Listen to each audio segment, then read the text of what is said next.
ये मैं आपको बताऊं, ये पीएलए ने और इंडिया ने मिलकर ईरान की कमर में छुरा घोंपा है। मैं कन्विंस हूं वहीं से ये ड्रोन उड़े हैं, वरना वो 2000 मील का सफर करके आ नहीं सकते थे। जी ब्रिगेडियर हारिस। और इसमें 100% इंडिया और इजराइल का नेक्सस भी है। We should be very clear about it. जो आपने अभी ट्वीट बताया कि नेतन्याहू ने इंडियन प्राइम मिनिस्टर को रिंग किया, सिचुएशन का बताया, that mean how much there in collaboration nexus together. और मेरे ख्याल में खुदा का शुक्र सबसे बड़ी बात यह है कि जिस तरीके से इंडिया ने पाकिस्तान पे अटैक किया था, वो तो अल्लाह का शुक्र है कि पाकिस्तान की मिलिट्री लीडरशिप ने जिस तरीके से इसको प्लान किया हुआ था, तैयारी की हुई थी, पूरी कौम साथ खड़ी थी, और जिस तरीके से इंडिया के डिजाइन को ऑफसेट किया और 4-5 घंटे में घुटने टेकने मजबूर कर दिया, बिल्कुल इसी तरीके से अब इजराइल ने ईरान पर अटैक किया।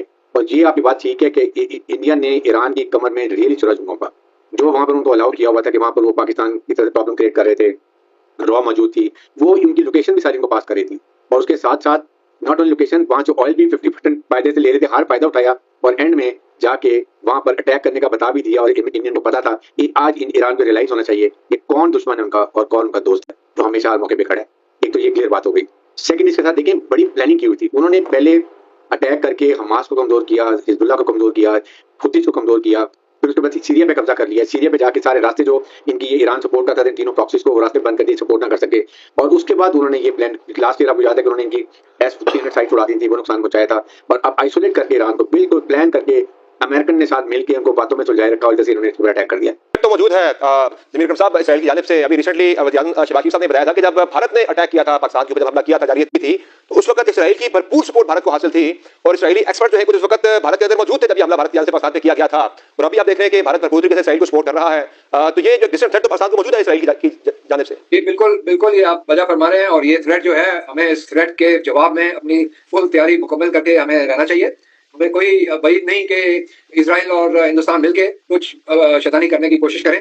तो पहले भी हमने देखा है इजराइल की तरफ से इस किस्म के इक़दाम करने की कोशिश की गई थी और उस वक्त भी हमने अमेरिका के थ्रू उनको वार्निंग भी दी थी कि अगर आप इस तरह की कोई चीज करोगे तो फिर इसका जवाब जो होगा हम भरपूर आपको जवाब देंगे। तो इस बार भी हमें इस किस्म के इक़दाम लेनी चाहिए। तो आज अगर अमेरिका और इसराइल मिलकर पॉलिसी बना सकते हैं, बरतानिया अमेरिका के साथ इसराइल के लिए खड़ा हो सकता है, तो मुसलमानों को कोई तकलीफ है कि वो गजा के लिए ना खड़े हों? क्या अभी हकीकत नहीं है कि हम जिस तरीके से मामला को देख रहे हैं, ये मैं आपको बड़ा मेरे से लिख लें, ये पाकिस्तान के ऊपर अटैक आएगा ये बिल्कुल, या भारत क्योंकि अपना ऑपरेशन सिंदूर जो है उसे खत्म नहीं किया। और जिस तरीके से आपने कहा कि इसराइल को हौसला मिला, तो क्या कश्मीर में जिस तरह से मजालिम जारी थे और जो आस पड़ोस के ममालिक के अंदर भारत की छेड़खानी जारी थी, जब वो कनाडा के अंदर जो है वो लोगों को कत्लेआम करवा रहा था, तो क्या उससे इंडिया का हौसला नहीं बना? हौसला मिला और उसके बाद उसने जो है वो ऑपरेशन सिंदूर के जरिए पाकिस्तान पर हमला किया। ये तो बड़ी वाज़ेह बात नजर आ रही है। इंटेलिजेंस फेलियर तो गजब का है। अब आप देखें कि शहरियों को निशाना बनाया गया, मासूम लोगों को रिहायशी इलाकों के अंदर ईरान के अंदर निशाना बनाया गया। 5 जो है वो हमले अभी तक हो चुके हैं। उसके अंदर जो अभी जो ड्रोन रहेंगे उनका मालूम नहीं है कि ये ड्रोन कौन से हैं, क्योंकि ईरान के पास बड़े हाईटेक किस्म के ड्रोन मौजूद हैं और इनमें ये देखना है कि इनमें असला कौन सा लगा है।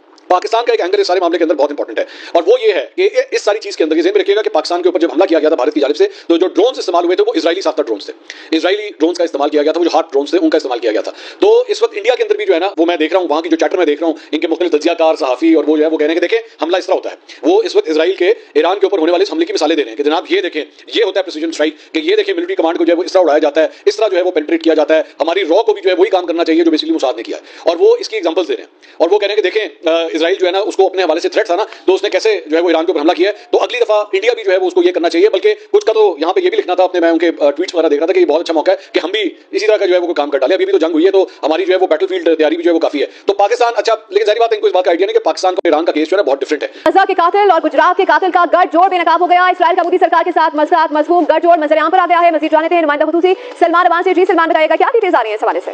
बिल्कुल बोल न्यूज नहीं, अपने कुछ देर पहले खबर ब्रेक की थी, शामुल हक साहब हमारे सीनियर साथी हैं, उन्होंने हवाले से कुछ तफसीलात बताई थी और कुछ मजीद डिटेल्स सामने आई और आपने बिल्कुल वजह कहा। एक तरफ गजा के कातिल है और दूसरी तरफ गुजरात का कसाई है। ये गठजोड़ जो है अब ये कश्मीरी मुसलमानों के दर पर है। कल नायब वज़ीर-ए-आज़म इसहाक डार ने भी शाहरुख कनायों में अपनी प्रेस कॉन्फ्रेंस में इस हवाले से बात की थी कि गैर मुल्क के लोग जो है वो मौजूदा जम्मू कश्मीर में मौजूद है। इस हवाले से सूरत हाल वाज़ेह हो चुकी है। इजराइल का कहना है कि इजरायली जो एहलकार हैं वो गजा में पहुंचे हैं, गजा से जुल्म सितम करने के बाद मौजूदा कश्मीर पहुंचे।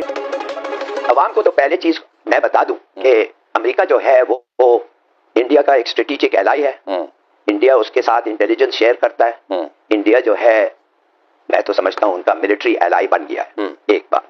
दूसरी बात है उनका ट्रेड इंडिया के साथ वो कम करना चाहते हैं, तो इंडिया के साथ जो टैरिफ इंडिया एक्सेप्ट करेगा वो उनके फायदे में होगा। तो ये जो कह रहा है कि ट्रेड से हम इंडिया को कंट्रोल कर सकते हैं, इंडिया को पता नहीं कंट्रोल कर सकते हैं कि नहीं, मगर हमें उनका ना सुनना, उनकी बात खासा ट्रेड पे इम्पैक्ट कर सकता है, उनके लिए कुछ नहीं है। हमारा 15-20 बिलियन डॉलर जो हम बेचते हैं उनको, वो खत्म हो जाएगा या बहुत कम हो जाएगा, और हमारे लिए हम जो है इस हालत में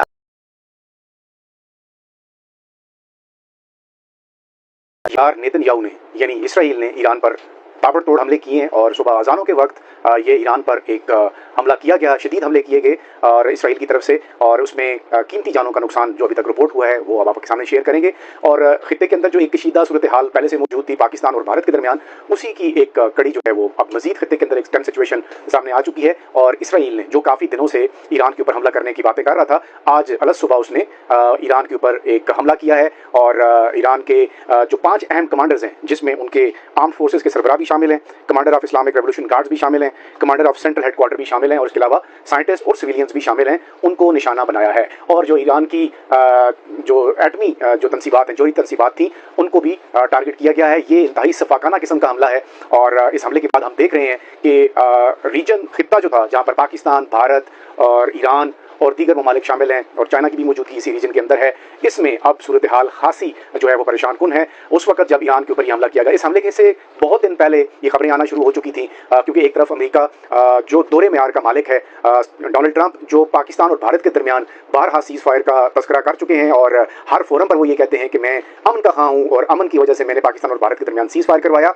इसी की ईमा पर, इसी सदर डोनाल्ड ट्रंप की ईमा पर ये जो जब यूनाइटेड स्टेट्स ऑफ अमेरिका और ईरान इसी हवाले से जो एटमी मुज़ाकरात चल रहे थे जो अमेरिका और ईरान के दरमियान, उसी दौरान ये खबरें आना शुरू हो गई कि इसराइल जो है वो एक बड़े हमले की तैयारी कर रहा है। और आज हमने देख लिया, सुबह जब फजर का टाइम था उस वक्त ये अटैक किया गया है। दोस्तों, इस वक्त भारत के अंदर लोग ये बातें कर रहे हैं कि जनाब इसराइल की आबादी तो 10 मिलियन है, भारत की आबादी 1.4 बिलियन है, लेकिन दोनों मुल्कों ने हमले किए। इंडिया ने पाकिस्तान पे हमला किया और इसराइल ने ईरान पे हमला किया। फर्क क्या है इसमें? जो ऑपरेशन सिंदूर था, आई थिंक उनका इसराइल का नाम राइजिंग लायन है, जो ऑपरेशन सिंदूर था वो क्या था? इंडियंस कहते हैं कि जनाब हमें पाकिस्तान को 15 दिन का एडवांस नोटिस नहीं देना चाहिए था। कई लोगों का व्यू ये है, हमें जब पहलगाम का वाकया हुआ था उसी वक्त हमला कर देना चाहिए था। और वो जो फिर उसके बाद 15 दिन के नोटिस के बाद वो जो कुछ दहशतगर्द कैंप्स पे हमले किए, हालांकि वो दहशतगर्द कैंप नहीं, वो मोहल्ले थे, गांव के लोग वहां रह रहे थे, मस्जिदें थी, इंडिया का मौका है टेररिस्ट कैंप्स।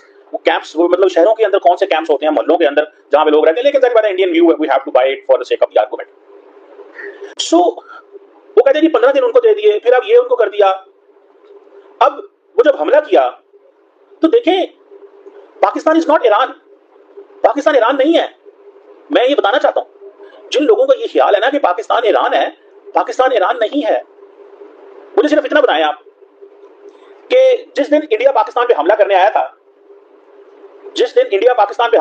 पाकिस्तान ने क्या किया था? क्या भारत के जहाज नहीं गिराए थे? तो हम तो इतना भी बर्दाश्त नहीं करते। और ईरान ने क्या किया? ईरान की सारी उन्होंने लीडरशिप उड़ा दी, सारी की सारी मिलिट्री लीडरशिप ही उड़ा दी उन्होंने। सबको पता है कि इजराइल की बहुत बड़ी इन्वेस्टमेंट है इंडिया में। Indian arm forces and Israeli arm forces are like this. Drones जो इंडिया इस्तेमाल कर रहा है फ्रॉम इजराइल। यहाँ तक खबरें हैं कि इजराइलीज के लिए एक छोटी जगह कश्मीर के अंदर भी टूरिस्ट स्पॉट बनाया गया है, ये बिल्कुल इंडियन अखबारों में है, वहाँ भी इजरायली ट्रैवलर्स फिर रहे हैं, घूम रहे हैं। यहाँ तक खबरें हैं कि इजराइल की टेक्नीशियंस की कंटिजेंट वो भी आई हुई थी जब इन्होंने ड्रोन्स लॉन्च करने थे पाकिस्तान के। जी, ये बाकायदा कहा भी गया, प्रेस कॉन्फ्रेंसेस में इशारा दिया गया। हाँ, तो मेरी थ्योरी है, मेरी थ्योरी पहले दिन था ये फॉल्स फ्लैग ऑपरेशन जी, लेकिन वो तो रियलिटी भी था तेरी। मेरी थ्योरी है, वो जाहिर है, देखिए ना, ये चीजें जो है प्रूफ तो नहीं मिलता ना। जैसे उनके पास कोई प्रूफ नहीं है कि पाकिस्तान ने किया, मेरे पास भी कोई प्रूफ नहीं है कि जी फॉल्स फ्लैग था। वो भी स्पेकुलेट कर रहे हैं, मैं भी स्पेकुलेट कर रहा हूँ। वो कहते हैं जी कि पाकिस्तान की ट्रैक रिकॉर्ड ही है कि ये करते रहे, इसलिए ये भी किया होगा। अच्छा। मैं कहता हूँ आपका भी कोई ट्रैक रिकॉर्ड बुरा नहीं, आपने भी 3-4 फॉल्स फ्लैग्स किए, समझौता एक्सप्रेस भी किया आपने, और वो सतीश सिंहपुरा भी किया आपने, इसके ऊपर एविडेंस है समझा, और शायद एक आध और भी किए, और फिर ये तो what's so I think going forward मेरी ये ख्याल है कि इजराइल के ऊपर इस वक्त बड़ी मैसिव क्रिटिसिज्म और कंडेमनेशन हो रही है गजा की वजह से, मैसिव, और पीछे नहीं हट रहे वो, दे कंटिन्यूइंग, मगर दिन ब दिन रेजिस्टेंस बढ़ रही है। कोई हमास खत्म नहीं हुआ, पैलेस्टीनियंस ने जमीन नहीं छोड़नी, और दुनिया के दिन ब दिन लोग जो है खिलाफ हो रहे हैं, डेमोन्स्ट्रेशंस हो रही हैं, मुल्क खिलाफ हो रहे हैं। उसको सपोर्ट वो नहीं मिली जो इजराइल चाहता था उसको मिलेगी, even from the western powers. And most important, Trump से भी वो सपोर्ट नहीं मिली जो वो समझता था उसको मिलेगी। वो चाह रहा था सपोर्ट ऑन 2 फ्रंट्स। एक ही है कि वन स्टेट सोल्यूशन कर दो, निकाल दो, इनको सेटल करा दो इधर उधर, ये हम जगह ले लेते हैं, खत्म करते हैं बात को, इनको इजिप्ट में भेज दो, जॉर्डन में भेज दो, सीरिया में भेज दो, अनाउंस हुआ लेकिन अमल नहीं हुआ। सपोर्ट करो। और दूसरा ये कि ईरान के ऊपर हमारी हेल्प करो, let's get rid of Iran nuclear weapons.